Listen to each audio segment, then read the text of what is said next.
नमस्कार. एकेकाळी शिवसेनेचा प्रभाव असलेला भाग शेतकरी आत्महत्यांचे प्रमाण ज्या भागात जास्त अधिक होते, प्रामुख्याने कापूस तसेच सोयाबीन उत्पादकांना समस्या तशाच आहेत. योग्य भाव न मिळणे, सरकारकडून अपेक्षित मदत न मिळाल्याने शेतकऱ्यांची तक्रार देखील आहे. हे मुद्दे पश्चिम विदर्भातले महत्त्वाचे ठरताना आपल्याला दिसत आहेत. पूर्व विदर्भाच्या तुलनेत या भागात विकास कमी झाला असताना आपल्याला पश्चिम विदर्भात 30 मतदारसंघात येतात.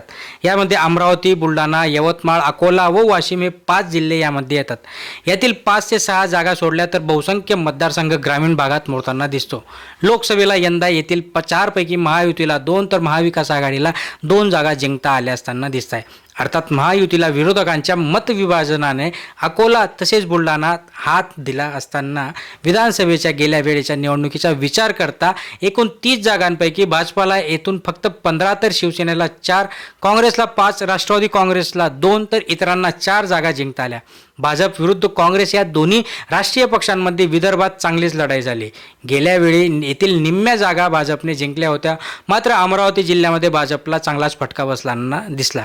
8 पैकी केवळ एका जागेवर यश मिळवता आले. लोकसभा निकाल पाहता भाजप जिल्ह्यातून मोठी मजल मारेल असे चित्र नाही. यंदा काँग्रेसला संख्याबळ वाढवण्यासाठी संधी आहे. त्यामुळे गेल्या वेळी या विभागात केवळ 5च जागा जिंकता आल्या. अकोला व यवतमाळ जिल्ह्यात यांना एकही जागा जिंकता आलेली आपल्याला दिसत नाही. नमस्कार, मी सचिन परत एकदा तुमचं स्वागत करतो. चॅनलवर नवीन असाल तर नक्कीच सबस्क्राईब करून ठेवा, लाईक करा, जास्तीत जास्त शेअर करा, म्हणजे महत्त्वपूर्ण अपडेट तुम्हाला मिळेल. वंचित बहुजन आघाडीचे अध्यक्ष प्रकाश आंबेडकर यांचे प्रभाव क्षेत्र असलेला अकोला जिल्ह्यात एकूण 5 जागा आहेत. त्यात भाजपकडे 4 तर शिवसेनेकडे सध्या 1 जागा असताना आपल्याला दिसते. यंदा प्रकाश आंबेडकर यांचा पक्ष येथून खाते उघडणार काय, हा प्रश्न महत्त्वाचा असणार आहे. याखेरीज प्रहार संघटनेचे बच्चू कडू सातत्याने विधानसभेवर विजयी झाले असताना दिसत आहेत. अमरावतीमधील अचलपूर हा त्यांचा मतदारसंघ. यंदा ते 3री आघाडी उभारण्याच्या प्रयत्नात आहेत. महायुतीला त्यांचा पाठिंबा असला तरी ते नाराज असल्याची चर्चा सगळीकडे असताना दिसते. सध्या बच्चू कडू यांचे 2 आमदार आहेत. बच्चू कडू यांच्याकडे 3ऱ्या आघाडीचे नेतृत्व असल्यास येथील निकालांना महत्त्व असणार आहे. स्वाभिमानी शेतकरी संघटनेचे नेते राजू शेट्टी यांचे पूर्वीचे सहकारी रविकांत तुपकर यांचे बुलढाणा हे कार्यक्षेत्र. यंदाच्या लोकसभेमध्ये निवडणुकीत तुपकर यांनी 2.5 लाख मते मिळवत धक्का दिला होता. लोकसभेतील मते पाहता तुपकर विधानसभेला रिंगणात उतरणार हे निश्चित असताना दिसते. युवा स्वाभिमानीचे रवी राणा यांच्या अमरावतीमधील बडनेरा मतदारसंघ, त्यांच्या पत्नी नवनीत राणा या लोकसभेला भाजपकडून रिंगणात होत्या. त्यामुळे राणा त्यांच्या मतदारसंघातून उत्सुक असताना दिसतंय. पण त्यांची हार झाली होती लोकसभेला, बट चांगली टक्कर दिल्याने आता ते उभे राहू शकतात. ओबीसी केंद्रित राजकारण या पट्ट्यात बऱ्याचपैकी इतर मागासवर्गीय समाजाच्या मतांभोवती केंद्रित राजकारण होते. अमरावतीतील प्रामुख्याने कुणबी मतदार निर्णायक ठरतात. यातील मोठ्या घटकाने लोकसभेला काँग्रेसला साथ दिली, तर 2 ते 3 मतदारसंघ तेली आणि माडी समाज बऱ्याचपैकी आहे.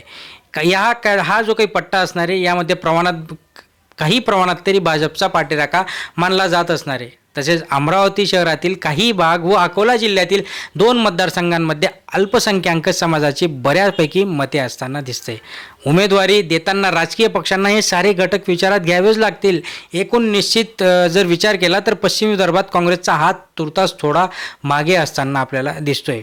शिवसेनेचे प्रभाव कमी. हिंदुत्वाचा मुद्द्यावर पूर्वी येथे शिवसेनेचे प्रभाव होता, मात्र पक्षातील फुटीनंतर तितकी ताकद हिंदुत्वामध्ये राहिलेली नसताना दिसते.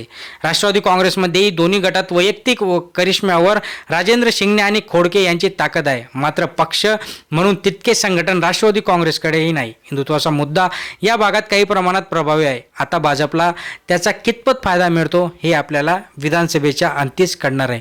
बहुतांश ग्रामीण भाग असलेल्या या पट्ट्यामध्ये लोकसभेला निवडणुकीत महायुती आणि महाविकास आघाडीचे संख्याबळ समान असताना दिसते.